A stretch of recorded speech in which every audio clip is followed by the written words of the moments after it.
একবার সাহাবী হযরত জাবের দয়াল নবীজি সাল্লাল্লাহু আলাইহি ওয়াসাল্লামকে দাওয়াত করলেন। নবীজি সাহাবীর দাওয়াত কবুল করলেন। হযরত জাবের খুশিতে আত্মহারা হয়ে বাড়িতে চলে গেলেন। বাড়িতে গিয়ে স্ত্রীকে খোঁজ খবরটা দিলেন আর মেহমানদারির জন্য প্রস্তুতি নিতে লাগলেন। বড় ছেলে আব্দুল্লাহকে নিয়ে খাসি জবাই করে অন্য কাজে যখন হযরত জাবের ঘর থেকে বাইরে গেলেন, ইতিমধ্যেই হযরত জাবেরের ছোট ছেলে ঘুম থেকে উঠে খাসি তালাশ করতে লাগলো। বড় ভাই তাকে জানায় খাসিটিকে জবাই করা হয়েছে। ছোট ভাই বায়না ধরলো, খাসি কিভাবে জবাই করে আমাকে তা দেখাও। অগত্যা বড় ভাই ছুরি হাতে করে ঘরের পেছনে গিয়ে বলল, এখানে জবাই করা হয়েছে। ছোট ভাই জানতে চাইল কিভাবে। বর্ণনা করে বোঝাতে না পেরে অবশেষে বড় ভাই বলল, তাহলে তুমি মাটিতে শুয়ে পড়ো, আমি তোমাকে দেখাই। ছোট ভাই মাটিতে শোয়ার পর বড় ভাই তার গলায় ছুরি চালিয়ে জবাই করার নমুনা দেখাতে গিয়ে ছোট ভাইকে সত্যি সত্যি জবাই করে ফেলল। বড় ভাই যখন দেখলো ছোট ভাইয়ের গলা থেকে রক্ত গড়িয়ে পড়ছে, সে ছটফট করতে করতে একসময় নিস্তেজ হয়ে গেছে। তখন বুঝলো ব্যাপারটি কি ঘটেছে। আতঙ্কিত হয়ে সে নিকটবর্তী খেজুর গাছের চূড়ায় উঠে আত্মগোপন করে রইল।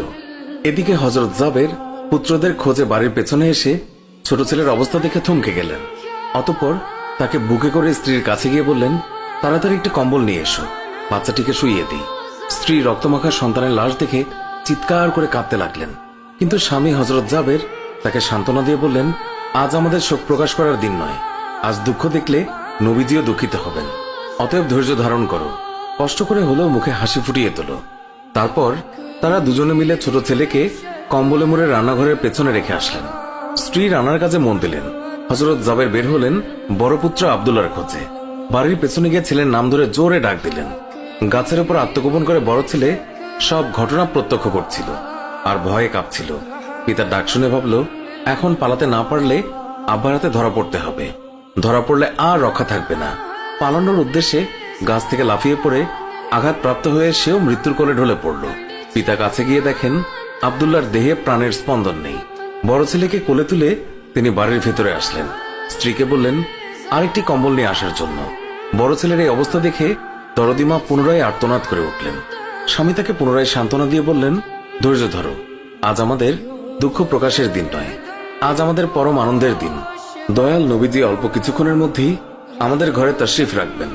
তারপর দুজনে মিলে বড় ছেলের লাশও কম্বলে মুড়ে ছোট ছেলের লাশের পাশে রাখলেন। স্বামী স্ত্রী তাদের চোখের পানি মুছে মুখে হাসি ফুটিয়ে তুললেন। হযরত জাবের বাড়ির সামনে দাঁড়িয়ে নবীজির আগমনের অপেক্ষা করতে লাগলেন। অল্পক্ষণের মধ্যে নবীজিকে উটের পিঠে করে আসতে দেখা গেল। হযরত জাবের আনন্দে আত্মহারা হয়ে দৌড়ে গিয়ে স্ত্রীকে নবীজির আগমনের সংবাদ দিলেন এবং পুনরায় তিনি দৌড়ে নবীজির সামনে চলে এলেন। নবীজির উটের কাছে গিয়ে তাকে বাড়ি পর্যন্ত এগিয়ে